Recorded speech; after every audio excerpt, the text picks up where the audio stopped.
지금 전 세계가 발칵 뒤집혔습니다. 일본 총리가 독도 장관 파견이라는 초유의 도발을 감행한 지 불과 72시간 만입니다. 일본 전역은 승리를 확신했고 유엔은 한국의 침묵을 굴복으로 여겼습니다. 하지만 어제 새벽 1시 상황은 180도 역전되었습니다. 칠흑 같은 어둠을 찢고 솟구친 한국의 검은 불기둥이 보란듯이 도쿄 상공을 정밀 타격하듯 스쳐 지나갔기 때문입니다. 미사일 경보가 아닌 배송 완료 메시지 하나로 적국을 공포에 떨게 만든 대한민국의 소름 돋는 큰 그림. 도대체 그날 밤 고흥에서는 무슨 일이 있었던 걸까요? 그 충격적인 진실 지금 시작합니다. 다케시마는 일본의 고유 영토입니다. 한국 정부는 지금 당장 불법 점거를 중단하십시오. 날카로운 쇳소리가 유엔 총회장의 정적을 찢어발겼습니다. 대형 스크린을 가득 채운 다카이치 사나의 일본 총리의 얼굴은 분노로 붉게 상기되어 있었습니다. 그녀의 주먹이 단상을 내려칠 때마다 스피커가 지직거리는 파열음을 토해냈죠.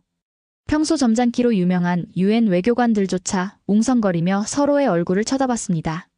하지만 저는 그 소란 속에서도 차갑게 식어가는 커피잔만 바라보고 있었습니다. 제 귀에는 그녀의 정치적인 선동이 들리지 않았습니다.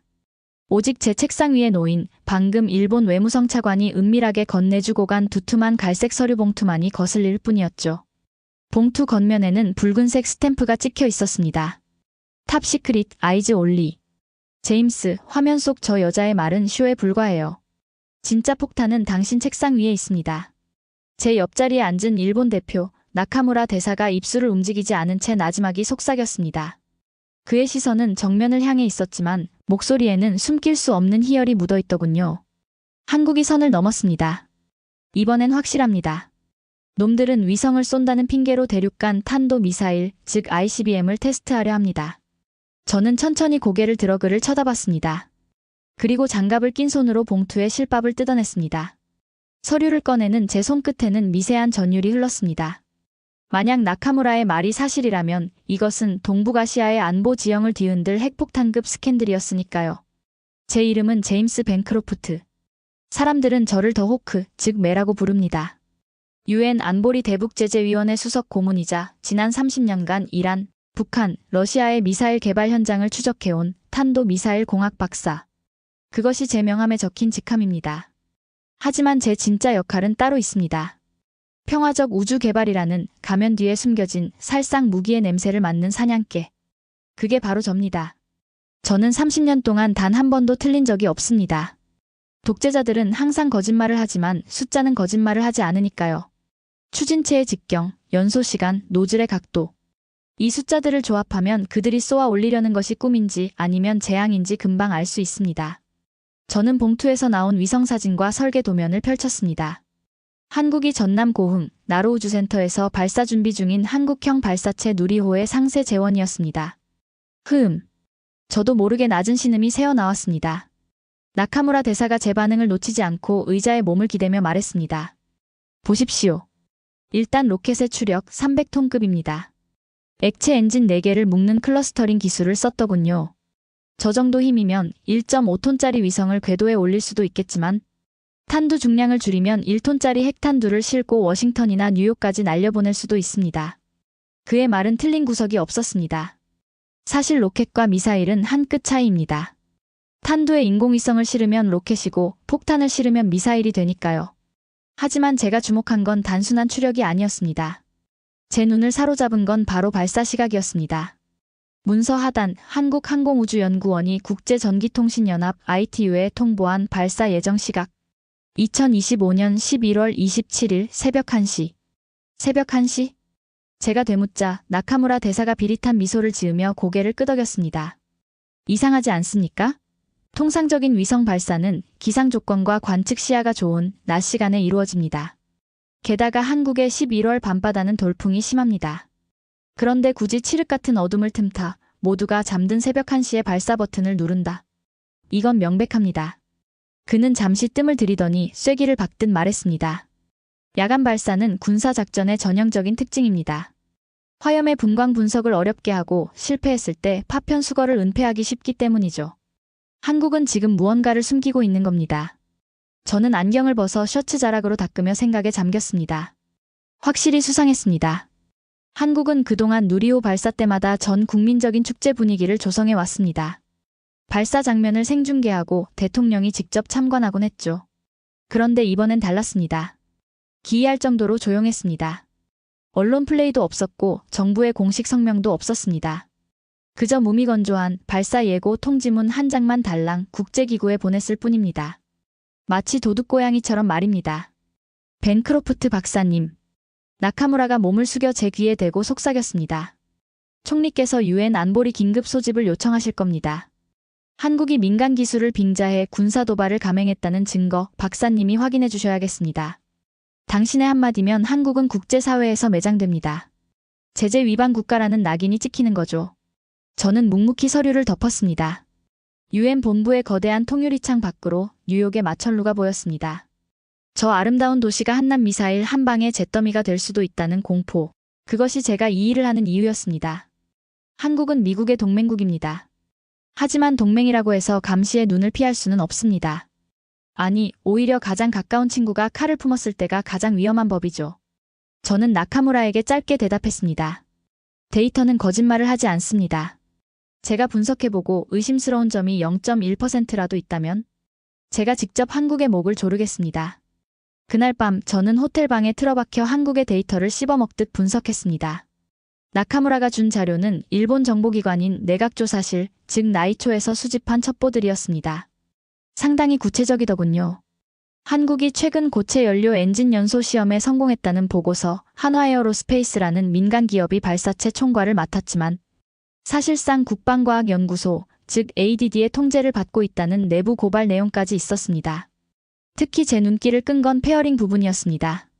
로켓의 맨 꼭대기, 위성을 감싸고 있는 덮개를 페어링이라고 합니다. 보통 위성용 페어링은 내부 공간이 넓고 둥급니다. 하지만 한국이 이번에 준비한 페어링은 너무 뾰족해. 저는 모니터 속의 도면을 확대했습니다. 공기 저항을 최소화하기 위해 극도로 날렵하게 깎아낸 원뿔형 디자인. 이건 위성을 보호하기 위한 형태라기보다는 대기권 재진입 시 발생하는 엄청난 고열을 견디며 목표 지점으로 낙하하기 위한 재진입체의 형상에 가까웠습니다. 등골이 서늘해지더군요. 한국은 이미 세계 최고 수준의 현무 미사일 시리즈를 보유하고 있습니다. 사거리 800km, 탄두 중량 8톤이 넘는 괴물들이죠. 하지만 그건 어디까지나 한반도 주변을 타격하는 전술 무기입니다. 만약 그 기술이 이 누리호급 추진체와 결합한다면 그건 더 이상 방어용 무기가 아닙니다. 지구 반대편을 타격할 수 있는 전략 무기, 즉 힘의 균형을 깨뜨리는 조커가 되는 겁니다. 미국은 한국의 미사일 사거리 지침을 해제해줬지만 그건 어디까지나 북한을 견제하라는 뜻이었지 우리 머리 위에 칼을 겨누라는 뜻은 아니었습니다. 그런데 한국이 이토록 은밀하게, 그것도 한밤중에 기습적으로 발사를 감행한다. 기만이야. 저는 혼잣말을 내뱉었습니다. 한국인 특유의 그 겸손한 미소 뒤에 이런 야심을 숨기고 있었다니. 저는 일종의 배신감마저 느꼈습니다. 다음 날 아침 유엔 안보리 비공개 회의실 분위기는 살벌했습니다. 일본 측의 로비 덕분인지 미국 국무부 관계자들의 표정도 딱딱하게 굳어 있었습니다. 다카이치 일본 총리는 화상으로 회의에 참석했습니다. 그녀는 어제보다 훨씬 여유로운 표정이었습니다. 존경하는 이사국 대표 여러분. 한국은 지금 위험한 도박을 하고 있습니다. 그들은 평화라는 이름으로 포장된 칼을 갈고 있습니다. 유엔 결의안 1718호 위반 소지가 다분합니다. 그녀의 시선이 화면을 넘어 저를 향했습니다. 전문가의 의견을 들어보죠. 벤크로프트 고문님. 모든 시선이 저에게 쏠렸습니다. 저는 천천히 자리에서 일어났습니다. 제 손에는 어젯밤 분석한 결과 보고서가 들려 있었습니다. 기술적 관점에서 말씀드리겠습니다. 저는 건조한 목소리로 입을 열었습니다. 감정을 섞을 필요는 없었습니다. 팩트만으로도 한국을 벼랑 끝으로 몰기에 충분했으니까요. 한국이 예고한 발사체는 민간 위성 발사체의 통상적인 범주를 벗어나는 몇 가지 특이점이 발견되었습니다. 첫째, 야간 발사라는 비정상적인 스케줄. 둘째, 재진입체와 유사한 페어링 형상. 셋째, 궤적 데이터의 불투명성입니다. 회의장이 술렁거렸습니다. 중국과 러시아 대표들은 흥미롭다는 듯 턱을 괴고 있었고 영국과 프랑스 대표는 우려 섞인 표정으로 서로 귓속말을 주고받았습니다. 따라서 본 고문은 이번 발사가 순수한 우주 개발 목적이 아닐 가능성을 배제할 수 없다고 판단합니다. 제 말이 끝나자마자 일본 측 자리에 앉아있던 나카무라 대사가 승리감에 도취된 표정으로 한국 대표단을 노려보았습니다. 들으셨습니까? 이건 전문가의 견해입니다. 한국은 즉각 발사를 중단하고 국제사찰단의 검증을 받아야 합니다. 자, 이제 한국의 차례입니다. 저는 고개를 돌려 한국 측 테이블을 바라봤습니다. 보통 이런 상황이면 억울함을 호소하거나 일본의 주장을 모함이라고 비난하며 고성을 지르는 게 정상입니다. 적어도 제가 겪어온 북한이나 이란의 외교관들은 그랬습니다. 그런데 이상했습니다. 한국 대표석에 앉아있는 남자는 너무나도 평온했습니다. 이름은 최진호. 한국우주청의 대외협력국장이자 이번 프로젝트의 책임자라고 했습니다. 희끗희끗한 머리에 뿔테 안경을 쓴 그는 마치 지루한 오페라를 관람하러 온 사람처럼 무심한 표정으로 서류만 만지작거리고 있었습니다. 그의 앞에는 물 한 잔과 얇은 태블릿 PC 하나가 놓여 있을 뿐이었습니다. 일본이 산더미 같은 증거자료를 쌓아놓고 공격하고 있는데 그는 방어할 준비조차 되어 있지 않아 보였습니다. 포기한 건가? 아니면 변명할 여지가 없어서 침묵하는 것인가? 다카이치 총리가 화면 속에서 날카롭게 쏘아붙였습니다. 한국 대표, 할 말이 있으면 해보시오. 침묵은 긍정의 의미로 받아들이겠습니다. 그제야 최진호 국장이 천천히 고개를 들었습니다. 그는 마이크를 켜지 않은 채 주위를 한번 둘러보더군요. 저와 눈이 마주쳤을 때 저는 그의 눈동자에서 기묘한 빛을 보았습니다. 그건 두려움이 아니었습니다. 그렇다고 분노도 아니었습니다. 그것은 마치 철부지 아이의 투정을 바라보는 어른의 눈빛 같았습니다. 그가 마이크 버튼을 눌렀습니다. 툭 하는 소리가 스피커를 타고 회의장에 울려 퍼졌습니다. 벤크로프트 고문님의 분석. 흥미롭게 잘 들었습니다. 그의 목소리는 나직하고 부드러운 중저음이었습니다. 유창한 영어가 아니라 통역기를 거쳐야 하는 한국어로 말했지만 그 울림에는 묘한 힘이 있었습니다. 하지만 박사님은 로켓의 하드웨어만 보셨지 그 로켓이 왜 그 시간에 그곳으로 날아가야만 하는지 소프트웨어는 전혀 보지 못하셨군요. 뭐라고요? 제가 미간을 찌푸리며 반문했습니다. 감히 내 분석을 폄하하다니. 최 국장은 옅은 미소를 지으며 말을 이었습니다. 저희는 변명하지 않겠습니다. 논쟁할 생각도 없습니다. 다만 그는 손목시계를 확인했습니다. 지금 한국 시각으로 11월 27일 새벽 0시 55분입니다. 발사까지 정확히 5분 남았군요. 100마디 말보다 한 번의 비행이 모든 것을 설명해 줄 겁니다. 저희가 쏘아 올리는 것이 전쟁의 불씨인지 아니면 전혀 다른 무엇인지 직접 눈으로 확인하시죠. 그는 더 이상 말을 잇지 않고 팔짱을 꼈습니다. 회의장 정면에 대형 스크린이 한국 나로우주센터의 생중계 화면으로 전환되었습니다. 칠흑 같은 어둠 속에 거대한 발사체가 우뚝 서 있었습니다. 조명을 받아 하얗게 빛나는 누리호의 표면에서는 차가운 액체 산소가 기화되며 하얀 김을 뿜어내고 있었습니다. 마치 숨을 고르고 있는 거수처럼 말이죠. 5분 뒤면 진실이 드러난다. 저는 마른 침을 삼켰습니다. 제 분석이 틀릴 리 없습니다. 저건 미사일입니다. 밤하늘을 가르는 붉은 화염이 솟구치는 순간 한국은 전 세계의 비난을 받게 될 것이고 저는 또 한 번 세계 평화를 지킨 영웅이 될 것입니다. 그런데 왜일까요? 화면 속에서 뿜어져 나오는 저 하얀 김이 제 목덜미를 서늘하게 만드는 이유는 카운트다운 시작합니다. T-10, 9, 8. 아나운서의 목소리가 회의장에 울려 퍼졌습니다. 일본 대표들은 승리를 확신한 듯 샴페인이라도 터트릴 기세였고 다카이치 총리는 잔인한 미소를 짓고 있었습니다. 하지만 저는 화면에서 눈을 뗄 수가 없었습니다. 제 오랜 본능이 경고음을 보내고 있었습니다. 뭔가 놓쳤다. 우리가 모르는 무언가가 있다. 3, 2, 1. 엔진 점화. 콰아. 엄청난 굉음과 함께 시뻘건 화염이 발사대 바닥을 때렸습니다. 거대한 불기둥이 어둠을 집어삼키며 솟구쳐 올랐습니다. 그것은 단순한 로켓 발사가 아니었습니다. 대한민국의 침묵이 깨지는 소리이자 제 오만함이 산산조각 날 운명의 시작이었습니다. 밤하늘을 찢어발기며 솟구친 불기둥은 이내 하나의 작고 밝은 별이 되어 성층권으로 사라졌습니다. 화면 속의 누리호는 맹렬한 속도로 대기권을 뚫고 올라갔습니다. 보통의 로켓 발사라면 관제실에서 환호성이 터져나오고 기술자들이 서로 얼싸안으며 눈물을 흘리는 그런 인간적인 드라마가 연출되어야 마땅했습니다. 하지만 유엔 회의장의 대형 스크린으로 전송되는 전남 고흥 나로우주센터 통제실의 모습은 기괴할 정도로 차분했습니다. 아니, 차분하다 못해 섬뜩한 침묵이 감돌고 있었습니다. 수백 명의 연구원들은 마치 아침 출근길의 버스 배차 시간을 확인하는 교통관제사들처럼 혹은 주식시장의 시세판을 들여다보는 트레이더들처럼 무미건조한 표정으로 모니터만 응시하고 있었습니다. 그들의 눈동자에는 성공에 대한 기원이 없었습니다. 오직 당연한 결과에 대한 확인만이 있을 뿐이었죠. 원격 측정 정보 수신 중. 고도 100km 돌파. 페어링 분리 정상. 일단 엔진 연소 종료. 스피커에서 흘러나오는 한국 측 발사 지휘소 MDC 아나운서의 목소리조차 감정이 거세되어 있었습니다. 기계적인 톤, 규칙적인 호흡. 저는 제 눈앞의 노트북 화면으로 쏟아지는 실시간 데이터를 미친 듯이 분석하기 시작했습니다. 그리고 30초도 지나지 않아 제 손끝이 미세하게 떨리기 시작했습니다. 이건 말도 안 돼. 제 입에서 저절로 억눌린 탄식이 흘러나왔습니다. 옆자리에 있던 나카무라 대사가 흠칫 놀라며 제 팔을 거칠게 잡아 끌었습니다. 왜 그러십니까, 박사님? 궤도가 빗나갔나요? 폭발 징후라도 잡혔습니까? 그의 눈은 실패라는 단어를 간절히 원하고 있었습니다. 어떻게든 한국의 실수를 잡아내어 이 자리에서 망신을 주고 싶어 하는 욕망이 이글거리고 있었죠. 하지만 저는 고개를 저을 수밖에 없었습니다. 제 눈을 의심하게 만드는 물리적으로 불가능해 보이는 수치들이 화면을 가득 채우고 있었기 때문입니다. 아니요. 대사님. 너무 완벽합니다. 지나치게 징그러울 정도로 완벽합니다. 로켓공학에는 분산도라는 절대적인 개념이 존재합니다. 거대한 액체 엔진이 3000도가 넘는 화염을 뿜어낼 때 발생하는 엄청난 진동. 대기권 상층부에 부는 예측 불가능한 제트기류. 연료가 연소되면서 시시각각 변하는 무게중심의 이동.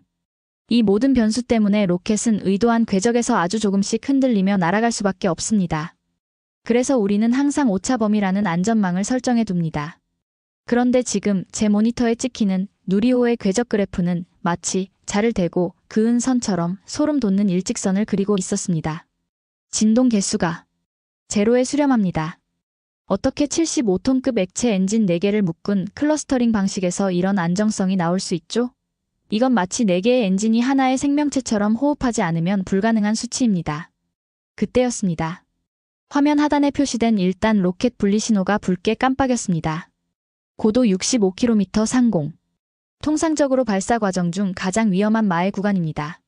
닷슨 1단 로켓이 떨어져 나갈 때 발생하는 폭발적인 충격으로 본체가 균형을 잃거나 심하면 기체가 두 동강 나는 사고가 빈번하게 일어나는 지점이니까요.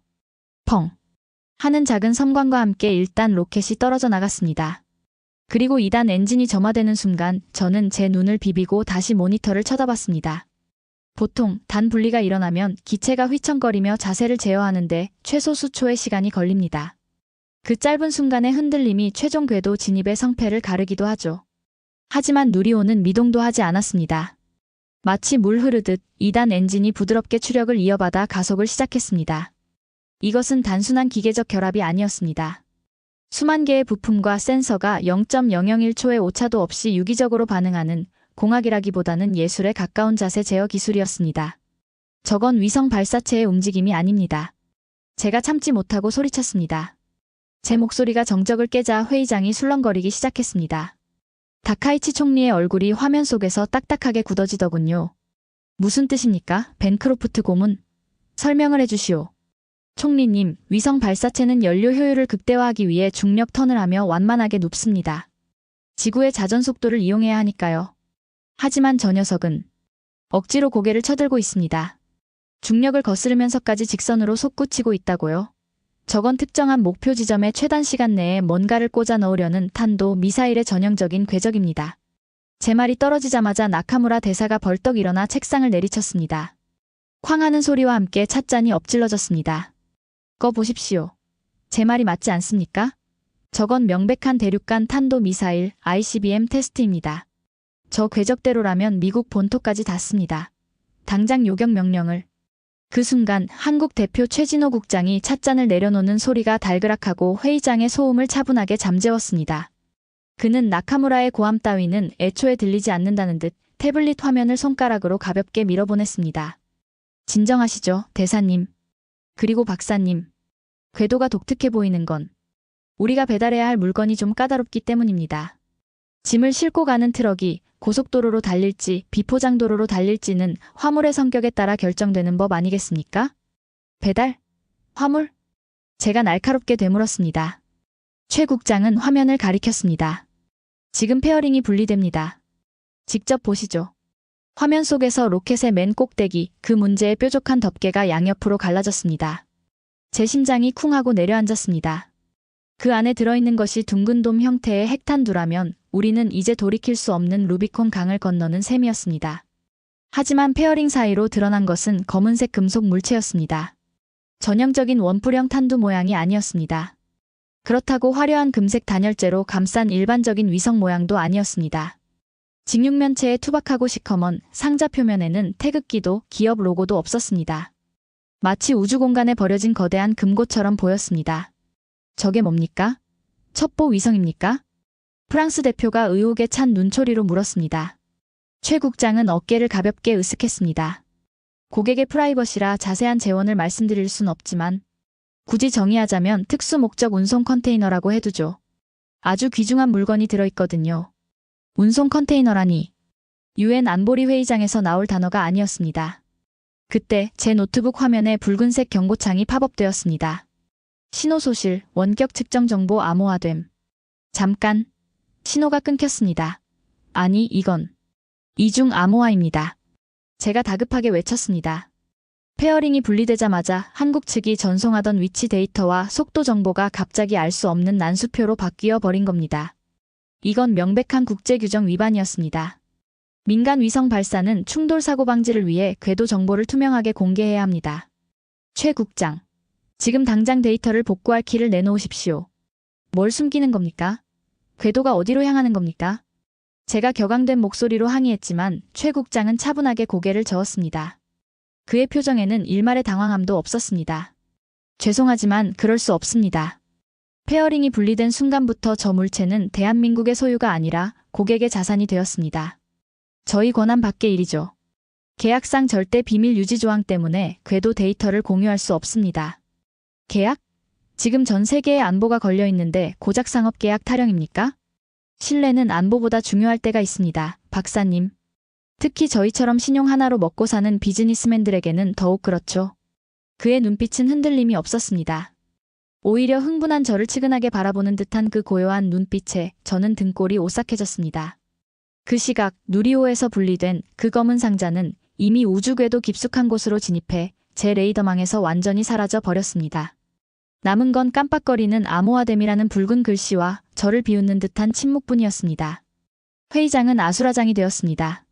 일본은 한국이 비밀 살상 위성을 띄웠다고 길길이 날뛰었고 미국 대표도 난감한 표정으로 백악관 국가안보보좌관과 통화하느라 바빴습니다.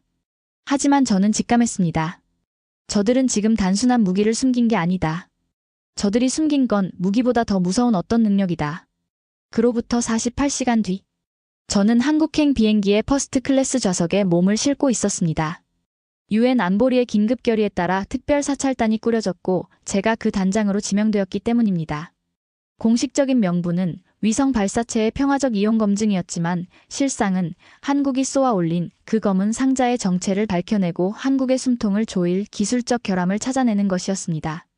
인천공항에 내리자마자 느낀 한국의 공기는 기이했습니다. 보통 북한이 미사일을 쏘거나 준전시 상태가 되면 해당 국가의 수도는 긴장감에 휩싸이기 마련입니다. 군용 트럭이 지나다니고 시민들의 표정엔 불안이 서려 있어야 정상이죠.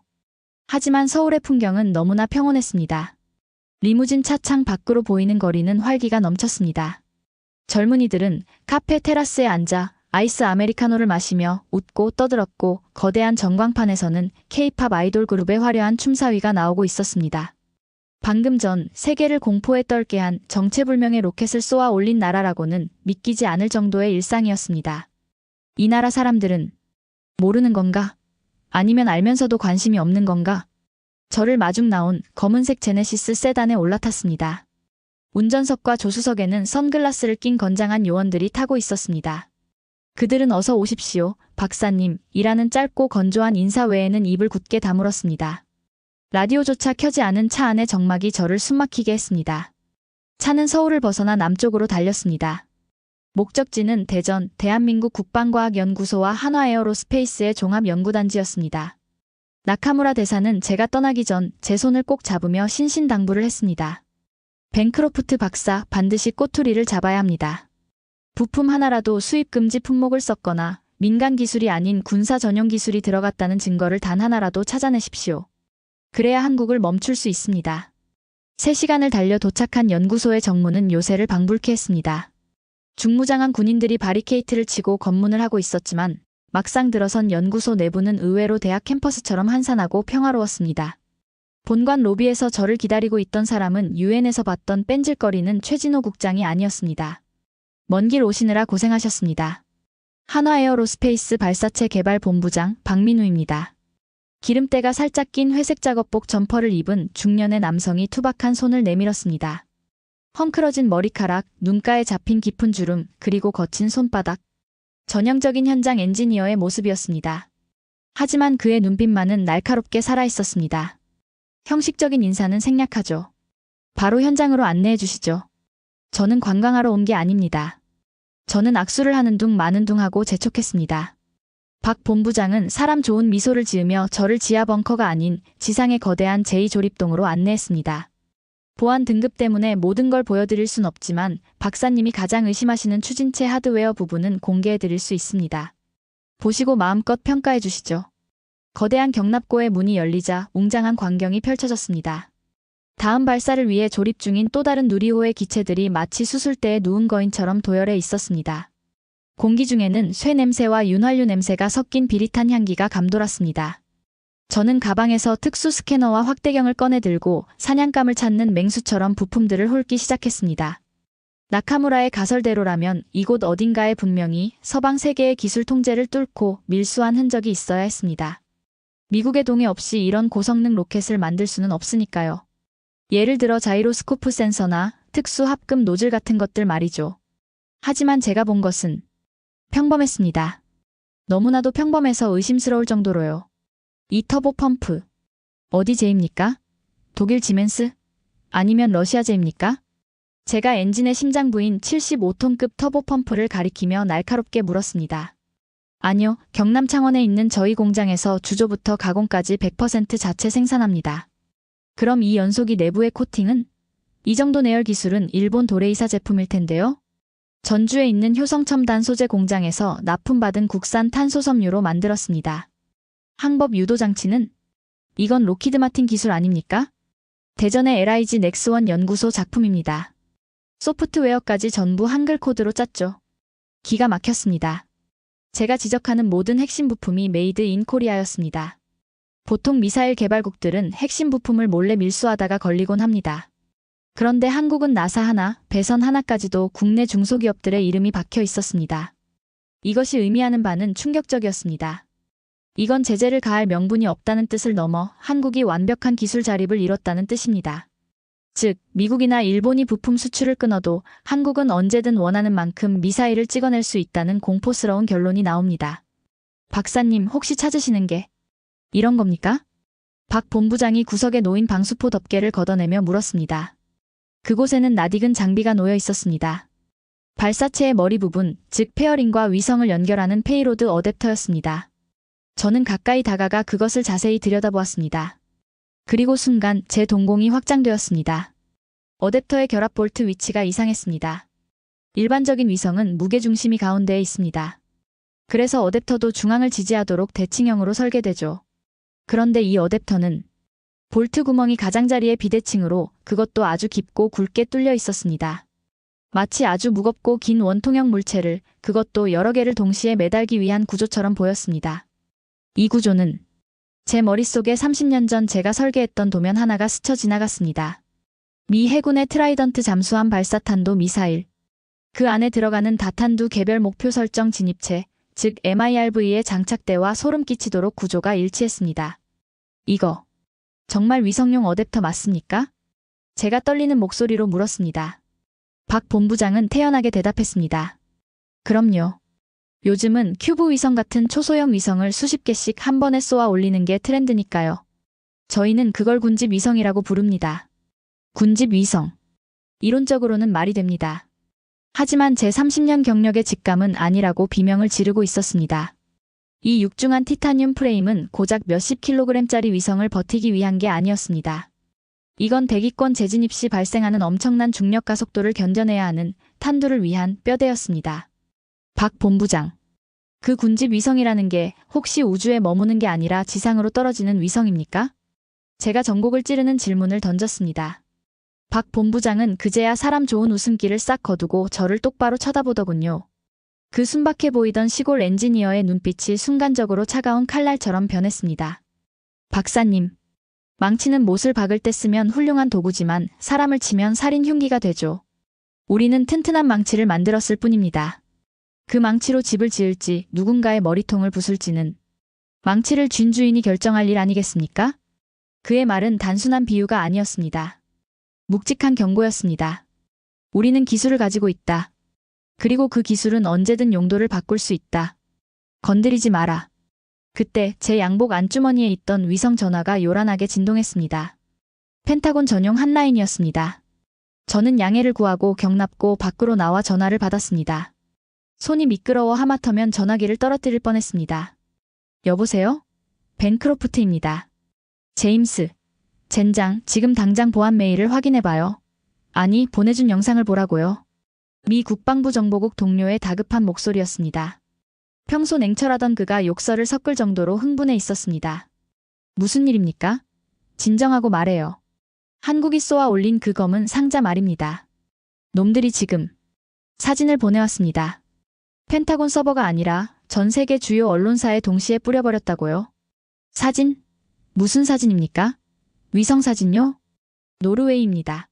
지구 반대편 노르웨이 앞바다 유전에 떠있는 시추선 번호판을 찍어서 보냈다고요. 우주에서. 그것도 칠흑 같은 한밤중에. 저는 제 귀를 의심했습니다. 노르웨이? 여기서 지구 반대편입니다. 게다가 지금 거기는 극야에 가까운 밤입니다. 밤에 우주고도 500km 상공에서 흔들리는 바다 위에 떠있는 시추선의 고유 번호판을 식별할 정도의 해상도라면 그건 단순한 광학 카메라가 아닙니다. 합성 개구 레이더 쏘아. 그것도 초고해상도 군사첩보 위성급입니다. 하지만 더 충격적인 건 위치였습니다. 발사된 지 불과 36시간 만에 지구 반대편의 특정 좌표를 그것도 핀셋으로 집어내듯 정확히 찍었다는 것. 이건 촬영이 아니야. 저는 전화를 쥔 손에 힘이 들어갔습니다. 식은땀이 등을 타고 흘러내려 셔츠를 적셨습니다. 이건 조준이야. 한국은 지금 사진 한 장으로 전 세계를 향해 시위를 하고 있는 겁니다. 우리는 지구 어디든 낮이든 밤이든 구름이 끼든 비가 오든 너희의 안방을 들여다볼 수 있다. 그리고 들여다볼 수 있다는 건 언제든 그곳에 뭔가를 정확히 꽂아 넣을 수도 있다는 뜻이다. 경납고 안을 다시 쳐다보았습니다. 박 본부장이 여전히 그 알 수 없는 표정으로 팔짱을 낀 채 저를 바라보고 있었습니다. 저 거대한 로켓들이 더 이상 과학의 산물로 보이지 않았습니다. 그것들은 거대한 화살통에 꽂힌 언제든 발사될 준비를 마친 신의 회초리처럼 보였습니다. 한국의 침묵은 할 말이 없어서가 아니었습니다. 너무나도 확실하고 압도적인 물증을 준비하고 있었기 때문에 구구절절한 설명 따위가 필요 없었던 겁니다. 하지만 여전히 의문은 풀리지 않았습니다. 대체 왜 노르웨이인가? 미국도, 일본도, 북한도 아닌 왜 하필 평화로운 노르웨이의 석유 시추선인가? 그 속에 제가 모르는, 아니 우리가 상상조차 하지 못한 진짜 반전이 숨어 있는 것 같았습니다. 저는 떨리는 손으로 넥타이를 풀었습니다. 숨이 가빠웠습니다. 이 게임은 제가 생각했던 것보다 훨씬 더 복잡하고 거대하고 위험했습니다. 이건 선전포고입니다. 명백한 군사적 도발이라고요. 제 목소리는 성대 밖으로 나오자마자 갈라져 버렸습니다. 저는 떨리는 손에 들린 태블릿 PC를 최진호 국장과 박민우 본부장이 앉아있는 강화유리 테이블 위로 내동댕이치듯 올려놓았습니다. 탁하는 파열음이 회의실의 정적을 깼지만 두 사람은 미동조차 하지 않았습니다. 태블릿 화면 속에는 문제의 사진, 노르웨이 앞바다 에코피스크 유전 시추선의 적외선 촬영본이 붉고 선명하게 떠 있었습니다. 저는 호흡을 가다듬으려 애썼지만 넥타이가 목을 조르는 뱀처럼 느껴졌습니다. 전문가인 제 눈에 비친 이 사진의 해상도는 가히 공포스러운 수준이었습니다. 해상도 15cm. 아니 10cm급입니다. 저는 신음하듯 중얼거렸습니다. 지구 적외도 500km 상공에서 대기권의 간섭과 구름층을 뚫고 그것도 태양광이 전혀 없는 야간에 찍은 사진입니다. 그런데 시추선 갑판 위를 걸어가는 작업 인부의 안전모 색깔이 노란색인지 흰색인지 구별될 정도였습니다. 심지어 파이프라인의 이음새에 생긴 미세한 녹 자국까지 식별 가능했습니다. 이건 단순한 광학 렌즈가 아닙니다. 합성 개구 레이더, 소아 기술 중에서도 최고 등급인 스포트라이트 모드를 적용해야만 가능한 화질입니다. 미국 정찰 위성 키오급이라고요? 동맹국이자 나토의 핵심 회원국인 노르웨이의 에너지 시설을 사전 통보도 없이 이렇게 정밀 타격하듯 촬영했다? 이건 외교적 결례를 넘어선 적대 행위로 간주됩니다. 해명하십시오. 대체 왜 노르웨이입니까? 제 이마에서는 식은땀이 비 오듯 쏟아져 안경 알을 적셨습니다. 하지만 제 맞은편에 앉은 두 사람은 마치 점심 메뉴를 고르는 사람들처럼 평온했습니다. 최진호 국장이 천천히 안경을 벗어 렌즈를 닦으며 입을 열었습니다. 그의 동작 하나하나는 지나칠 정도로 차분해서 오히려 저를 숨막히게 했습니다. 박사님, 적대 행위라뇨? 표현이 너무 과격하십니다. 저희는 군인이 아닙니다.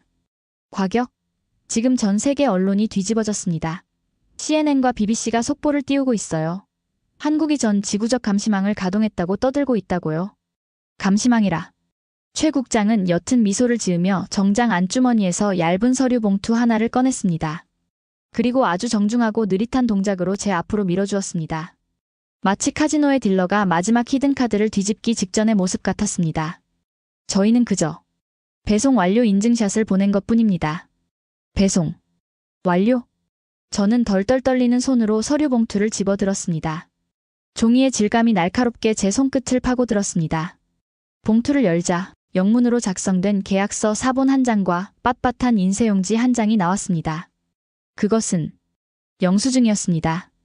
청구서 번호 2025 KR-NO 001 청구처 콩스버그 위성서비스 노르웨이 품목 초고해상도 SAR 데이터 패키지 야간 투시 옵션 납품 일시 2025년 11월 28일 오전 02시 15분 상태 결제 완료. 제 동공이 지진이 난 듯 흔들렸습니다. 콩스버그 노르웨이의 국영 방위산업체이자 세계 최대의 위성 지상국 운영기업.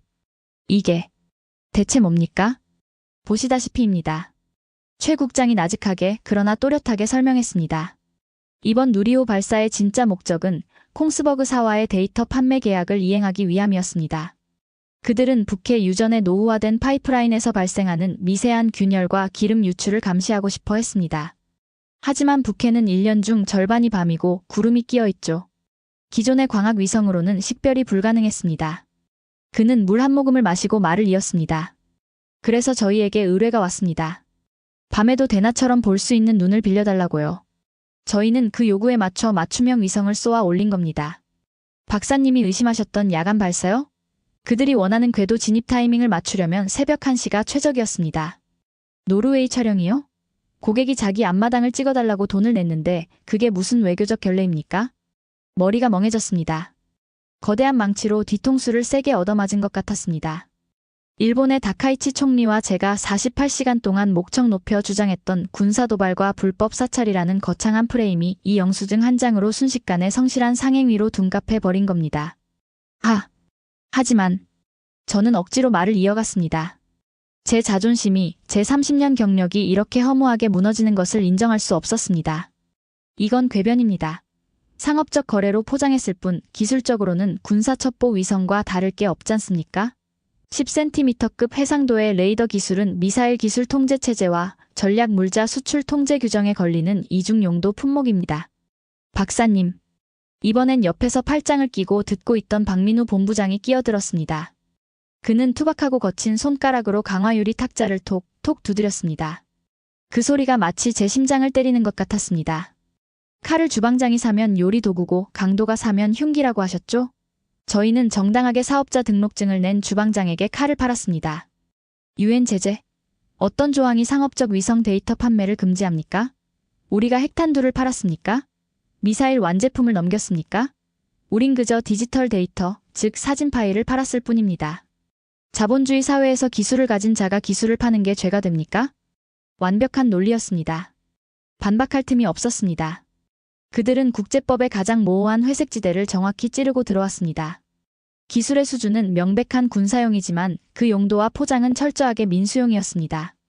이걸 제재하려면 일론 머스크의 스페이스X나 미국의 맥사, 플래닛 랩스 같은 민간 위성 기업들도 모조리 문을 닫게 해야 합니다. 그들도 똑같은 방식의 장사를 하고 있으니까요. 제가 말문이 막혀 멍하니 서 있자 최 국장이 자리에서 일어났습니다. 의자가 뒤로 밀리는 소리가 유난히 크게 들렸습니다. 서류 검토와 말싸움은 이쯤 하시죠, 박사님. 백문이 불여일견이라고 했습니다. 박사님이 진짜로 궁금해하시는 건 우리가 이 엄청난 물건을 운 좋게 딱 하나만 만들었느냐 아니면 뒤에 더 숨겨두고 있느냐. 그거 아닙니까? 그의 눈빛이 안경 너머로 번뜩였습니다. 제 심장이 덜컥 내려앉았습니다.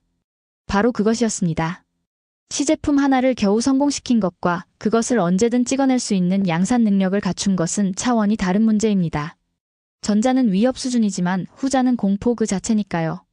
따라오시죠. 진짜 쇼는 이제부터입니다. 박 본부장의 안내를 받아 이동한 곳은 연구소 본관이 아니었습니다. 숲속으로 난 좁은 도로를 따라 한참을 들어간 뒤 나타난 위장막으로 가려진 거대한 벙커 입구였습니다. 육중한 강철문이 열리고 우리는 화물용 엘리베이터에 탔습니다. 지하 몇 층으로 가는 겁니까? 제 질문에 박 본부장은 대답 대신 층수 버튼을 눌렀습니다. B20. 지하 20층.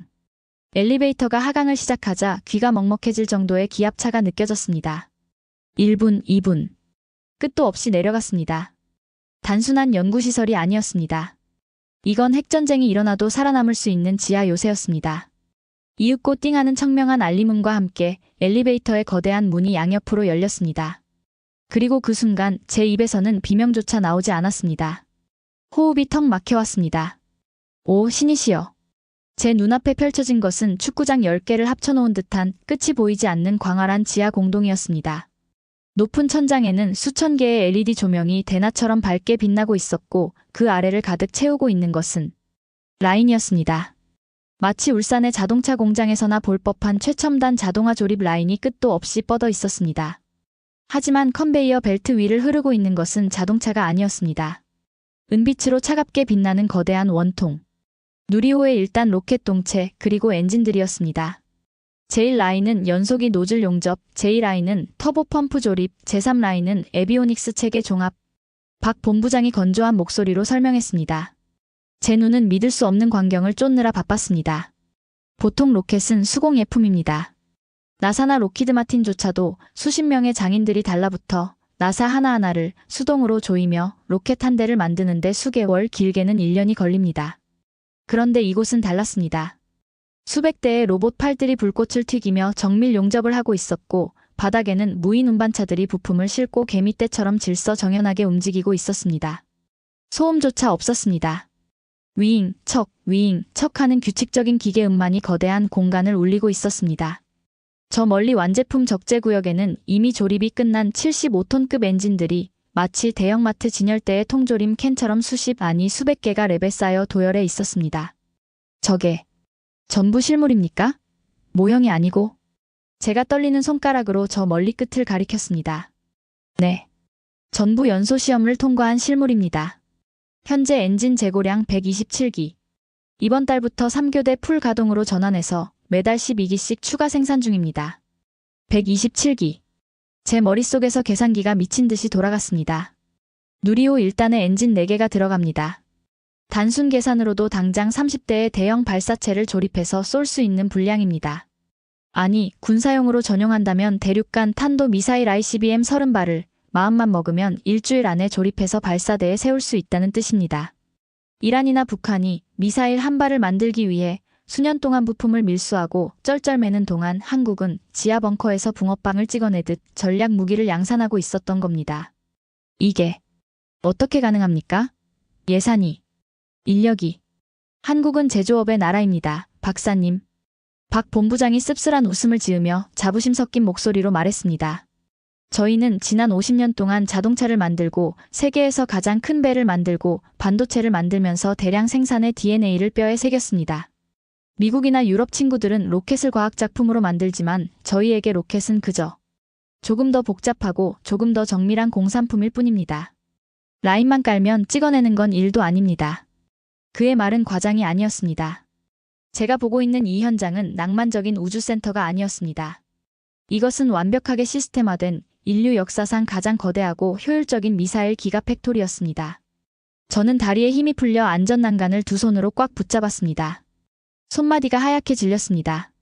미국조차도 이런 규모의 로켓 전용 자동화 라인은 가지고 있지 않습니다. 앨런 머스크의 스페이스X 공장을 가본 적이 있지만 그곳보다 훨씬 더 정돈되고 훨씬 더 밀집된 광기가 이곳에는 서려 있었습니다. 박사님, 너무 놀라신 것 같군요. 하지만 아직 하나 더 보셔야 합니다. 저기 7번 라인 특수구역을 봐주시겠습니까? 최 국장이 가리킨 곳을 보았습니다. 그곳은 다른 라인과 달리 붉은색 조명이 켜져 있었고 방진복을 입은 기술자들이 현미경을 보며 작업 중이었습니다. 로켓 엔진이 아니었습니다. 앞서 봤던 그 검은 상자, 군집 위성용 컨테이너였습니다. 수십 명의 기술자들이 핀셋으로 반도체 칩을 심듯 컨테이너 내부를 채우고 있었습니다. 박 본부장이 망원경을 건네주었습니다. 저는 떨리는 손으로 망원경을 눈에 갖다 대었습니다. 그 안에 빽빽하게 마치 벌집처럼 들어찬 것은 위성 모듈이 아니었습니다. 그것은 직경 50cm 정도의 아주 매끄럽고 검은 광택이 흐르는 금속 구체들이었습니다. 하나의 컨테이너에 40개, 50개는 좋게 들어가 보였습니다. 저건 뭡니까? 저희는 내부적으로 우주청소부라고 부릅니다. 최 국장이 제 귓가에 낮게 속삭였습니다. 그의 목소리가 지옥에서 온 속삭임처럼 들렸습니다. 우주 쓰레기를 수거하는 용도라고 신고했습니다. 사실은 고밀도 텅스텐 합금으로 만든 운동에너지 탄두입니다. 폭약은 1g도 들어있지 않죠. 하지만 적의 마하 20의 속도로 우주에서 지상으로 떨어지면 어떻게 될까요? 제 입술이 파르르 떨렸습니다. 신의 지팡이. 미국이 냉전시대에 구상만 하고 폐기했던 개념입니다. 무거운 금속 물체를 위성 궤도에서 자유낙하시켜 그 엄청난 운동에너지로 지상의 목표물을 타격하는 무기. 핵무기처럼 방사능 오염도 없고 너무 빨라서 요격도 불가능합니다. 벙커버스터보다 수십 배 강력해서 지하 깊숙한 벙커도 종이장처럼 뚫어버리죠. 한국은 지금 핵무기 개발 금지 조약을 위반하지 않으면서도 핵무기의 버금가는 아니 더 잔인하고 깨끗한 전략 무기를 양산하고 있었던 겁니다. 현재까지 생산된 수량은 최 국장이 태블릿을 확인하며 마치 편의점 재고를 확인하듯 무심하게 덧붙였습니다. 약 3,600발입니다. 3,600발이요? 저는 비명을 지를 뻔했습니다. 현기증이 일어 시야가 빙글빙글 돌았습니다. 네. 누리호 한 번 발사에 50발씩 탑재 가능하니까. 계산해보면 우리가 마음만 먹으면 전 세계 주요 군사시설과 지휘부를 동시에 타격하는데 72번의 발사면 충분하다는 결론이 나오죠. 그리고 보시다시피 로켓은 이미 준비되어 있고요. 3,600개의 인공 별똥별. 그것들이 서울 상공이 아닌 도쿄나 베이징 혹은 모스크바, 심지어 워싱턴 상공에서 동시에 비처럼 쏟아져 내린다면 그건 전쟁이 아닙니다. 일방적인 삭제입니다. 지도에서 좌표를 지워버리는 것입니다. 저는 난간에 주저앉았습니다. 더 이상 서 있을 힘조차 없었습니다. 다리가 후들거려 몸을 지탱할 수가 없었습니다. 제가 가지고 온 두꺼운 분석 보고서, 유엔 안보리의 제재 결의안, 미국의 압박, 일본의 항의. 그 모든 것이 이 압도적인 물리적 생산력 앞에서는 휴지 조각에 불과했습니다. 한국은 그동안 기술을 숨기고 있었던 게 아니었습니다.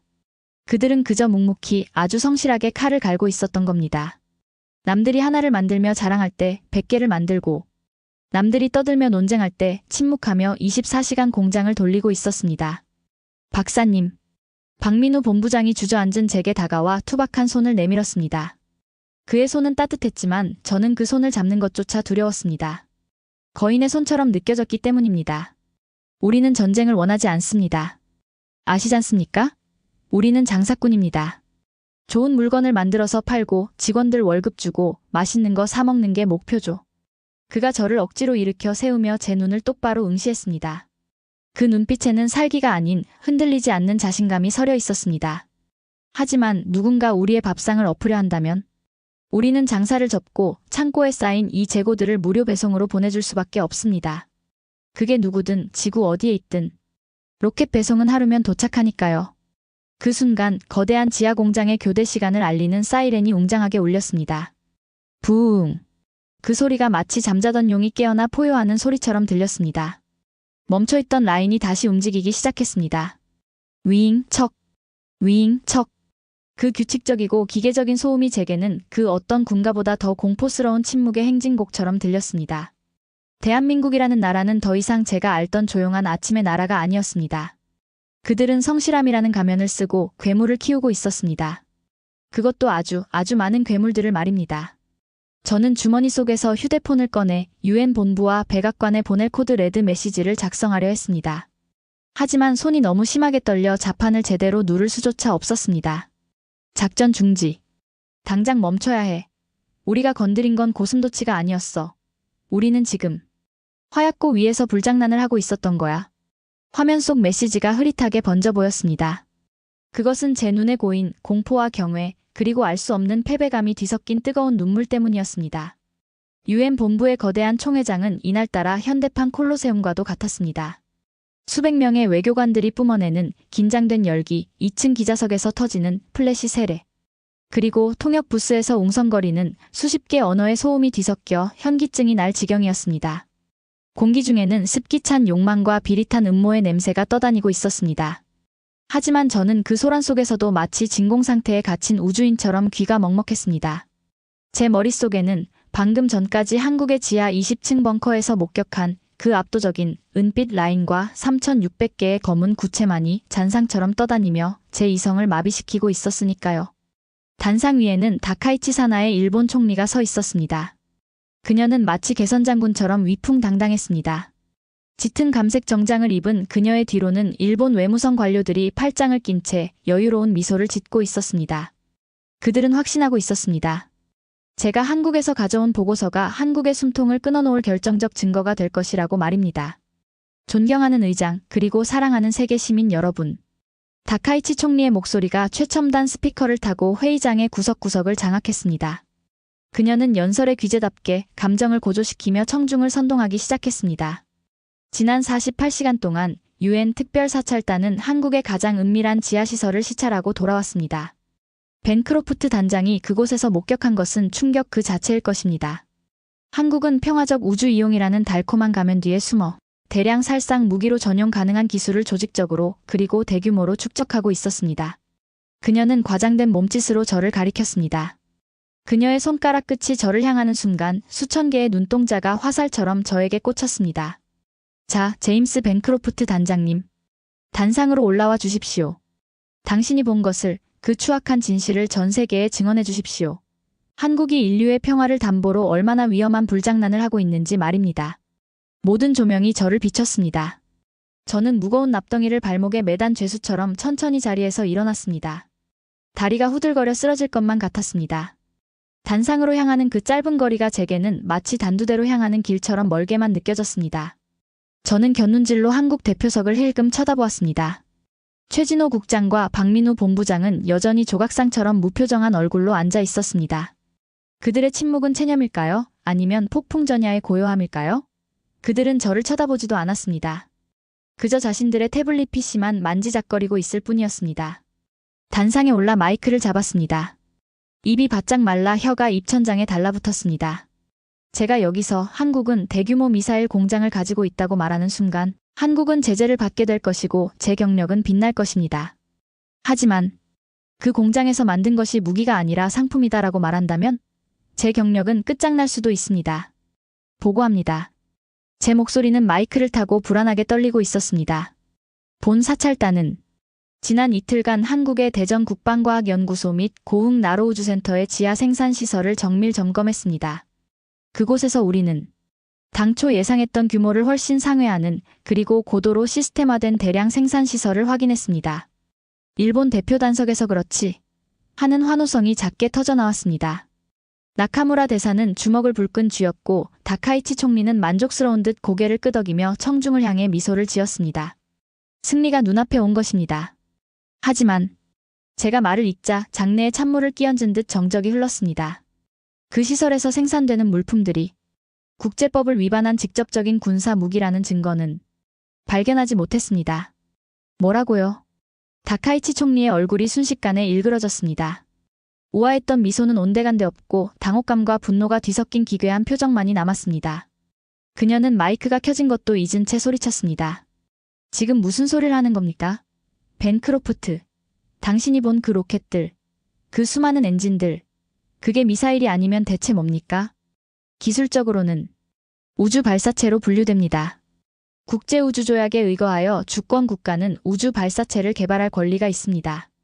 그리고 그들이 만든 위성 또한 상업용 계약에 따른 합법적인 결과물이었습니다. 이봐요. 당신 매수당했어? 한국이 쥐어준 돈이 그렇게 달콤했나? 펜타곤이 당신을 가만둘 것 같아? 나카무라 대사가 자리에서 벌떡 일어나 삿대질을 했습니다. 회의장은 순식간에 아수라장이 되었습니다.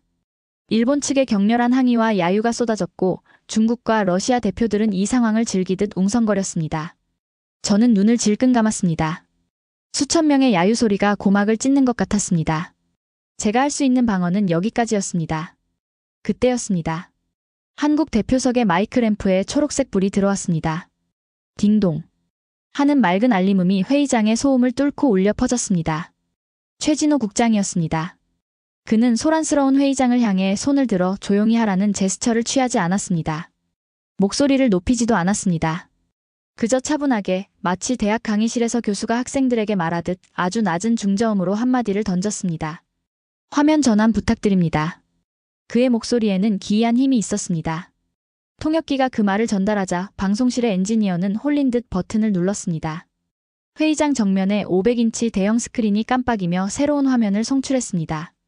그것은 엑셀 파일이었습니다. 복잡한 미사일 궤적이나 비밀 코드가 아니었습니다. 너무나도 평범한 어느 무역회사의 결산 보고서 같은 수주 현황판이었습니다. 하지만 그 내용을 자세히 들여다본 사람들은 경악을 금치 못했습니다. 화면 가득 빽빽하게 채워진 텍스트들은 단순한 글자가 아니라 전 세계의 욕망이 투영된 리스트였습니다. 2026년 1분기에서 2027년 4분기 발사 예약 현황. 사우디아라비아, 초정밀 지리 정보 위성 12기, 계약 완료, 선입금 30%. 브라질, 불법 벌목 및 광산 감시용 SAR 위성 8기, 계약 완료, 브라질 정부 보증. 인도네시아, 신수도 통신망 구축용 저궤도 위성 40기, 전액 입금 완료. 폴란드 국방부, 국경 감시용 정찰 위성 4기, 기술 이전 포함. 호주 기상청, 산불 감시용 적외선 위성 6기. 스크롤이 내려가도 끝이 없었습니다. 전 세계 30여 개국, 120개 글로벌 기업의 로고가 화면을 가득 채웠습니다. 유럽, 중동, 동남아시아, 남미. 한국의 고객 리스트에는 이념도, 국경도 없었습니다. 다카이치 총리님. 최 국장이 의자의 등을 편안하게 기댄 채 손에 든 몽블랑 만년필을 천천히 돌리며 입을 열었습니다. 보시다시피 저희 공장은 앞으로 5년치 일감이 밀려 있습니다. 24시간 3교대로 풀가동을 해도 납기일을 맞추기 빠듯합니다. 고객들이 독촉 전화를 하루에도 수십 통씩 해대서 업무가 마비될 지경이죠. 그런데 총리님께서는 자꾸 저희가 그 바쁜 라인을 세우고 돈도 안 되는 미사일을 만든다고 우기시는군요. 이건 조작이야. 엑셀 파일 따위는 초등학생도 만들 수 있어. 저걸 누가 믿어. 다카이치 총리가 악에 받쳐 소리쳤습니다. 그녀의 목소리는 갈라져 쇳소리가 났습니다. 하지만 최 국장은 눈 하나 깜짝하지 않고 엔지니어에게 손짓했습니다. 조작이라. 그럼 이것도 조작일까요? 화면에 뜬 것은 스위프트 코드와 함께 찍힌 실시간 입금 내역서였습니다. 각국 중앙은행과 글로벌 투자은행에서 한국 수출입은행 계좌로 송금된 천문학적인 액수의 달러와 유로. 그 합계 금액 밑에는 선명한 파란색 숫자가 찍혀 있었습니다. 총 매출 추정액 425억 달러. 장내에 무거운 침묵이 흘렀습니다. 425억 달러. 한국 돈으로 60조 원에 육박하는 금액. 이것은 단순한 군사 도발이나 위협의 수준이 아니었습니다. 이것은 거대한 산업이자 새로운 패권이었습니다. 일본의 연간 우주 예산을 가볍게 뛰어넘는 액수였습니다. 저희는 지금 규모의 경제를 실현하고 있습니다. 최 국장의 목소리가 회의장을 채찍질하듯 매섭게 때렸습니다. 미국이나 일본이 장인 정신 운운하며 로켓 한 발에 1,000억 원을 쓸 때 저희는 공장형 대량 생산으로 단가를 300억 원까지 낮췄습니다.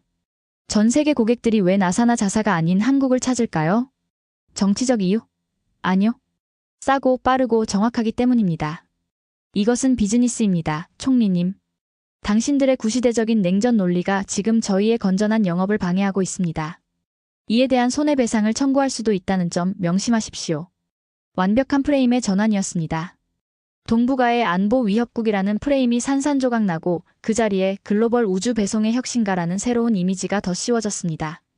그리고 일본은 그 혁신을 질투하여 발목을 잡는 옹졸한 회방꾼으로 전락해 버렸습니다. 다카이치 총리는 입술을 깨물어 피가 맺혔습니다. 그녀는 직감했습니다.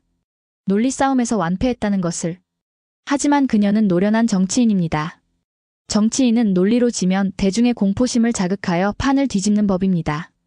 돈이 문제입니까? 저들이 쏘아 올린 위성 속에 무엇이 들어있는지 아무도 모릅니다. 벤크로프트 박사도 봤다고 했잖습니까? 그 수많은 검은 구체들. 우주 청소부라고? 웃기지 마라. 그게 우주에서 떨어지면 핵폭탄보다 무서운 무기가 된다는 걸 왜 모릅니까? 그녀는 최후의 카드를 꺼냈습니다. 바로 운동 에너지 탄두에 대한 의혹이었습니다. 미국 대표 수전 손튼 대사가 움찔했습니다. 펜타곤도 가장 두려워하는 시나리오, 일명 신의 지팡이 프로젝트가 현실화되는 것을 미국은 결코 용납할 수 없었으니까요.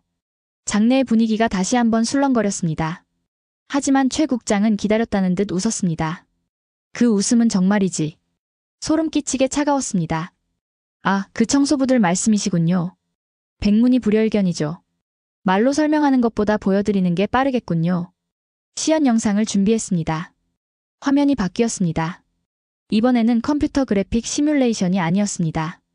실제 우주 공간에서 촬영된 노이즈가 섞인 고화질 영상이었습니다. 지구 저궤도를 위태롭게 떠돌고 있는 거대한 폐기 위성 하나가 보였습니다. 1980년대에 구소련이 쏘아 올린 2톤짜리 첩보 위성 코스모스 1408의 잔해였습니다. 잠시 후 칠흑 같은 어둠 속에서 한국의 검은 상자가 유령처럼 소리 없이 접근했습니다. 상자가 열리고 그 안에서 직경 50cm의 매끄러운 금속 구체가 튀어나갔습니다. 로켓 추진도 화려한 불꽃도 없었습니다. 오직 스프링 장력과 정교한 자세 제어만으로 튕겨나간 구체는 무시무시한 속도로 폐기 위성을 향해 돌진했습니다. 소리는 없었지만 화면의 진동이 카메라를 통해 전해졌습니다. 섬광과 함께 소련 위성은 산산조각이 났습니다. 거대한 폭발이 아니라 마치 두부모를 날카로운 칼로 베어내듯 혹은 거대한 총알이 사과를 관통하듯 깔끔한 파괴였습니다. 금속 구체는 위성을 관통한 뒤에도 속도가 줄지 않고 우주 저편으로 사라졌습니다. 보시다시피 최 국장의 건조한 설명이 이어졌습니다. 저희의 우주 청소부는 궤도를 점거하고 있는 위험한 쓰레기들을 아주 효과적으로 제거합니다. 폭약이 없으니 파편이 2차 피해를 줄 위험도 적죠. 아주 친환경적이고 안전한 기술입니다. 회의장에 있던 각국의 군사 전문가들의 얼굴이 하얗게 질렸습니다. 일반 대중들의 눈에는 우주 쓰레기 청소로 보였겠지만 전문가들의 눈에는 다르게 보였기 때문입니다. 저건 요격이다. 정지에 있는 위성이 아니라 마하 10으로 날아오는 적의 탄도 미사일도 저런 식으로 요격할 수 있다는 뜻입니다. 아니, 반대로 저 구체를 지상으로 쏘면 도시 하나를 지워버리는 것은 일도 아닙니다. 한국은 지금 방패인 척하면서 가장 날카로운 창을 보여준 것입니다. 다카이치 총리는 다리가 풀린 듯 의자에 주저앉았습니다.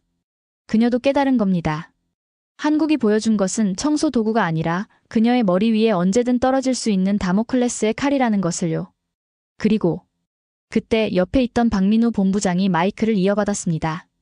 그는 두툼한 손으로 서류 한 장을 흔들었습니다. 미국 대표님께 좋은 소식이 있습니다. 나사가 예산 문제로 골머리를 앓고 있던 국제우주정거장 폐기 및 차세대 정거장 건설 프로젝트. 저희가 절반 가격에 해결해 드릴 수 있을 것 같습니다. 견적서를 방금 이메일로 보내드렸으니 검토해 주십시오. 이것은 확인 사살이었습니다. 미국을 향한 노골적인 딜. 우리를 제재할 거냐 아니면 우리 손을 잡고 이 막대한 이익을 나눌 거냐. 미국 대표 수전 손튼 대사는 잠시 멍하니 있다가 귀에 꽂힌 이니어를 만지작거렸습니다.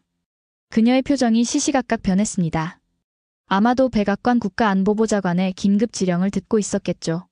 계산기는 빠르게 돌아갔을 겁니다. 일본의 자존심을 지켜주는 것보다 한국의 저 압도적인 생산력을 미국의 공급망에 편입시키는 것이 훨씬 이득이라는 계산이. 잠시 후 그녀는 결심한 듯 마이크를 잡았습니다. 미합 중국은 한국의 독자적인 우주 기술이 인류의 지속 가능한 우주 개발에 기여할 잠재력이 있다고 평가합니다. 그녀의 목소리에 일본 대표단이 얼어붙었습니다. 다만 기술의 투명성과 국제적 신뢰를 위해 한미 우주협력 워킹그룹을 즉각 창설할 것을 제안합니다. 한국은 미국의 소중한 비즈니스 파트너니까요. 그 순간 다카이치 총리의 표정은 흑빛으로 변했습니다. 협력 워킹그룹 창설. 외교적 수사로 포장했지만 그 뜻은 명확했습니다. 미국은 한국을 막지 않겠다. 대신 한국과 손을 잡고 돈을 벌겠다. 일본은 버림받았습니다. 미국의 냉혹한 실리 앞에서 일본의 안보호소는 공허한 메아리가 되어 사라졌습니다. 혈맹이라 믿었던 미국이 영수증 앞에서 일본의 손을 놓고 한국의 손을 잡은 것입니다. 이건 배신입니다. 미국이 어떻게 우리에게 이럴 수 있습니까? 나카무라 대사가 비명을 지르며 손튼 대사에게 달려가려 했지만 보안 요원들이 그를 제지했습니다. 이미 카메라들은 그를 외면하고 한국 대표단에게 몰려들고 있었습니다. 실시간으로 쏟아지는 뉴스 헤드라인들이 회의장 스크린 하단에 띠 자막으로 흘러갔습니다. 속보, 한국 60조 원 우주 잭팟 터뜨렸다. 속보, 미국, 한국과 우주 동맹 선언. 일본 패싱? 분석, 침묵의 승리. 한국, 동북아의 지정학적 게임 체인저 등극. 저는 단상에서 내려와 힘없이 걸음을 옮겼습니다. 제 발걸음은 터덜터덜했습니다. 제30년의 신념, 확산 방지와 통제라는 세계관이 와르르 무너져 내리는 소리가 들렸습니다. 제가 믿었던 질서는 강대국이 허락한 평화였습니다. 하지만 한국이 보여준 것은 스스로 쟁취한 평화, 아니 힘에 의한 압도적 균형이었습니다. 그들은 강대국의 허락을 구하지 않았습니다. 그저 압도적인 실력을 증명하고 영수증을 청구했을 뿐입니다. 회의장 구석에 주저앉은 다카이치 총리가 떨리는 손으로 물을 마시려다 유리잔을 놓쳤습니다. 쨍그랑. 날카로운 파열음이 났지만 아무도 그녀를 신경 쓰지 않았습니다. 그녀는 이미 정치적으로 사망 선고를 받은 것이나 다름없었습니다. 이번 사태로 인한 외교적 참사, 그리고 한국의 기술적 우위를 전 세계에 무료로 홍보해준 꼴이 된 책임론이 쓰나미처럼 그녀를 덮칠 것입니다. 반면 한국 대표단 주변은 축제 분위기였습니다. 사우디 왕세자가 보낸 특사가 최진호 국장에게 명함을 건네고 있었고 브라질 대표는 엄지를 치켜 세우며 기념사진을 찍자고 요청하고 있었습니다. 그 소란 속에서 최 국장이 저를 발견하고 눈을 맞췄습니다. 그는 승자의 오만함 대신 처음 보았던 그 정중하고 차분한 모습으로 가볍게 목례를 보냈습니다. 그리고 입모양으로 제게 짧은 메시지를 보냈습니다. 마케팅해주셔서 감사합니다. 밀러 박사님. 저는 헛웃음을 터뜨렸습니다. 힘이 빠져 웃음밖에 나오지 않았습니다. 완패였습니다. 처참한 패배였습니다. 우리는 그들을 잠재적 범죄자로 취급하며 감시했지만 그들은 우리를 무료 글로벌 광고 대행사로 철저하게 이용했습니다. 괴물은 으르렁거리지 않았습니다. 괴물은 그저 계산기를 두드리며 조용히 웃고 있었습니다. 제 주머니 속에서 진동이 울렸습니다. 펜타곤이었습니다. 발신자는 국방부 장관. 제임스, 귀국하면 바로 보고서 써. 한국 기술을 어떻게 하면 우리 아르테미스 프로젝트와 연동시킬 수 있을지. 그리고 그 청소부 위성. 우리가 구매할 수 있는지 가격 협상안도 준비해. 저는 전화를 끊고 유엔 본부의 높은 천장을 올려다보았습니다. 오늘따라 저 천장이 유난히 거대한 태극기의 문양처럼 느껴졌습니다. 세계는 변했습니다. 그리고 그 변화의 중심에는 가장 조용하고 가장 치명적이며 가장 부지런한 나라가 서 있었습니다. 폭풍이 휩쓸고 지나간 유엔 본부 로비는 기이할 정도로 고요했습니다.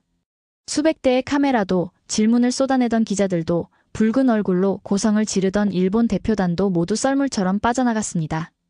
남은 것은 바닥에 흩어진 찌라시들과 식어버린 커피의 씁쓸한 향기, 그리고 제 마음속에 남은 거대한 파문뿐이었습니다.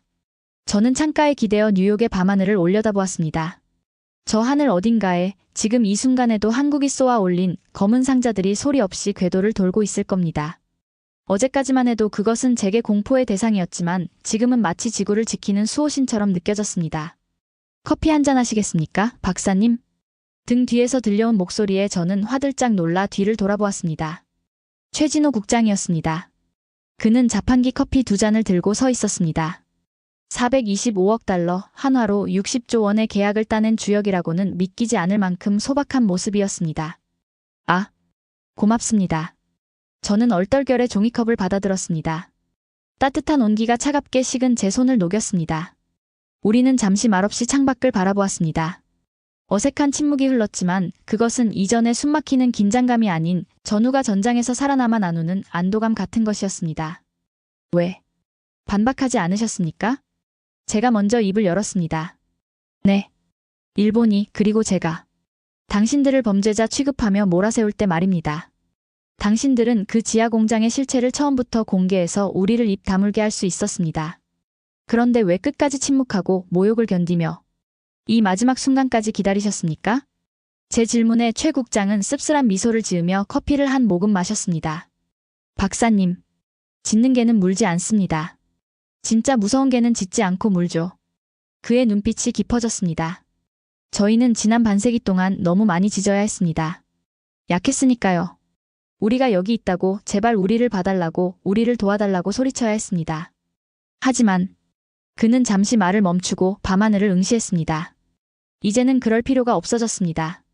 힘이 생긴다는 건 더 이상 소리 지르지 않아도 된다는 뜻이더군요. 저희는 그저 우리의 할 일을 묵묵히 했을 뿐입니다. 남들이 우리를 어떻게 보든 우리는 우리가 누구인지 아니까요. 그의 말 한마디 한마디가 제 가슴을 후벼 팠습니다. 힘이 있기에 침묵할 수 있다. 그것은 강대국인 미국조차 가지지 못한 덕목이었습니다. 우리는 힘이 있으면 과시하고 개입하고 통제하려 들었습니다. 하지만 한국은 그 힘을 비즈니스와 신뢰라는 단단한 껍질 속에 감추고 오직 필요할 때만 영수증처럼 꺼내 보였습니다. 이것은 단순한 기술력이 아니었습니다. 이것은 품격이었습니다. 그리고 하나 더 박사님께 보여드릴 게 있습니다. 최 국장이 양복 안주머니에서 낡은 가죽 지갑을 꺼냈습니다. 그리고 그 안에서 아주 오래되고 빛바랜 흑백 사진 한 장을 꺼내 제게 건넸습니다. 이게 뭡니까? 사진 속에는 폐허가 된 서울의 거리와 그 속에서 꿀꿀이죽을 배급받기 위해 줄을 선 어린아이들의 모습이 담겨 있었습니다. 앙상하게 뼈만 남은 아이들. 그 중에서도 유독 눈이 큰 소년이 카메라를 빤히 응시하고 있었습니다. 제 아버지입니다. 최 국장이 담담하게 말했습니다.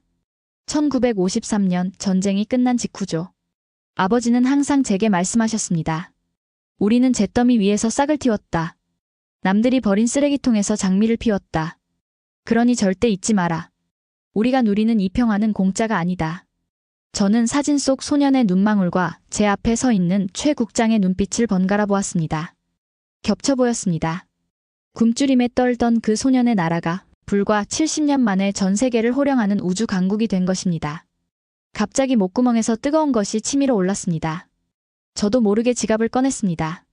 제 지갑 깊숙한 곳에도 누구에게도 보여주지 않았던 사진 한 장이 있었습니다. 제 할아버지입니다. 저는 떨리는 손으로 사진을 건넸습니다. 군복을 입고 눈 덮인 장진호 전투의 참호 속에 앉아있는 젊은 미 해병대원의 사진이었습니다. 할아버지는 평생 한국을 잊지 못하셨습니다. 돌아가시는 순간까지도 그 얼어붙은 땅에서 자신이 지키려 했던 것이 무엇인지 묻곤 하셨죠. 가망이 없는 나라였다고, 모든 게 파괴된 지옥이었다고 말씀하셨습니다. 최 국장이 제 할아버지의 사진을 조심스럽게 아주 경건하게 받아들었습니다. 그는 사진 속의 군인을 손가락으로 쓰다듬었습니다. 박사님의 할아버지가 지키신 건 잿더미가 아니었습니다. 최 국장이 고개를 들어 저를 바라보았습니다. 그의 눈가에 물기가 맺혀 있었습니다. 그분은 씨앗을 지키셨던 겁니다. 그리고 오늘 박사님은 그 씨앗이 거목이 되어 숲을 이룬 것을 목격하신 겁니다. 그 순간 저는 무너졌습니다. 제 안에 오만함, 편견, 그리고 강대국의 잣대로 재단하려 했던 모든 어리석음이 눈물과 함께 쏟아져 내렸습니다. 우리는 한국을 몰랐습니다. 그들이 밤새워 연구실에 불을 밝힐 때, 그들이 기름밥을 먹으며 공장에서 밤을 지새울 때 그들의 가슴 속에 무엇이 타고 있었는지 우리는 짐작조차 하지 못했습니다. 그것은 돈을 벌기 위함이 아니었습니다. 절대로 다시는 누구에게도 무시당하지 않겠다는, 뼈에 사무친 한이자 자신들을 도와준 이들에게 빚을 갚겠다는 숭고한 의지였습니다. 최 국장님. 저는 눈물을 닦으며 정중하게 고개를 숙였습니다. 제 보고서는 수정될 겁니다. 아니, 다시 쓰일 겁니다. 한국은 감시 대상이 아닙니다. 한국은 우리가 경외심을 가지고 배워야 할 스승이자 가장 든든한 동반자입니다. 최 국장은 미소를 지으며 제게 악수를 청했습니다. 언제든 환영합니다, 제임스. 저희는 이제 막 이륙했을 뿐이니까요. 우주는 넓고 할 일은 많습니다. 같이 가시죠. 우리는 굳게 손을 잡았습니다. 그의 손은 투박하고 단단했습니다. 그 손에서 느껴지는 맥박이 마치 거대한 로켓 엔진의 진동처럼 제게 전해져 왔습니다. 저는 워싱턴으로 돌아왔습니다. 펜타곤의 제 책상 위에는 여전히 대한민국 미사일 위협 분석이라는 파일이 놓여 있었습니다. 저는 주저없이 그 파일을 파쇄기에 넣었습니다. 윙. 종이가 잘게 갈려나가는 소리가 그 어느 때보다 상쾌하게 들렸습니다. 그리고 저는 새로운 보고서를 작성하기 시작했습니다. 제목, 침묵의 거인, 대한민국 우주산업의 부상과 미국의 새로운 전략. 첫 문장을 쓰기 전 저는 잠시 눈을 감고 대전의 그 지하 벙커를 떠올렸습니다. 끝없이 펼쳐진 은빛 라인, 묵묵히 일하던 기술자들의 땀방울, 그리고 밤하늘을 가르던 누리호의 웅장한 비행. 저는 키보드 위에 손을 올렸습니다. 그리고 천천히 한 글자 한 글자 힘주어 타자를 쳤습니다. 우리는 그들을 작은 나라라고 불렀다. 하지만 그것은 우리의 착각이었다. 그들은 영토가 작은 것이지 그들의 꿈과 능력은 이미 지구라는 행성을 넘어서고 있었다. 한국은 칼을 가지고 있지만 칼집에서 빼지 않는다. 대신 그들은 그 칼로 쟁기를 만들고 우주를 향한 사다리를 만들었다. 이것이야말로 진정한 강대국의 품격이다. 나는 오늘부로 매로서의 삶을 은퇴한다. 사냥꾼의 눈으로는 친구를 알아볼 수 없기 때문이다. 이제 나는 그들과 함께 별을 바라보는 천문학자가 되려 한다. 보고서 작성을 마친 저는 창밖을 바라보았습니다. 워싱턴의 하늘에도 별이 빛나고 있었습니다. 문득 저 별들 사이 어딘가에서 한국의 위성들이 반짝이는 것 같았습니다. 우주청소부라고 했죠? 어쩌면 그들은 우주 쓰레기뿐만 아니라 이 지구상에 만연한 무시와 오만이라는 쓰레기까지 청소하고 있는지도 모르겠습니다. 제 책상 한편에는 최 국장이 선물로 준 누리호의 축소 모형이 놓여 있습니다. 그 밑에는 작은 글귀가 한글로 새겨져 있었습니다. 자, 여러분. 오늘의 이야기 어떻게 들으셨나요? 우리는 알고 있습니다. 지금 이 순간에도 대한민국의 수많은 연구소와 공장에서 밤을 잊은 채 불을 밝히고 있는 진짜 영웅들이 있다는 사실을 말이죠. 그들이 흘린 땀방울이 모여 오늘의 이 짜릿한 상상을 현실로 만들어가고 있는 것 아닐까요? 세계가 우리를 주목하고 있습니다. 아니, 경외하고 있습니다. 침묵 속에서 키운 우리의 힘은 이제 누구도 무시할 수 없는 거대한 역사가 되었습니다. 짓지 않아도, 증명하지 않아도 우리는 이미 강합니다. 오늘 이 영상이 여러분의 가슴 속에 뜨거운 자부심으로 남기를 바랍니다. 대한민국의 위대한 비상은 이제 겨우 시작일 뿐이니까요. 영상이 마음에 드셨다면 좋아요와 구독을 눌러 이 자랑스러운 이야기를 널리 알려주세요. 여러분이 생각하는 대한민국의 다음 목표는 무엇인가요? 달일까요? 화성일까요? 아니면 우리가 상상조차 못한 또 다른 미래일까요? 댓글로 여러분의 상상력을 들려주세요. 저는 다음에도 가슴 벅찬 이야기로 찾아오겠습니다. 고맙습니다.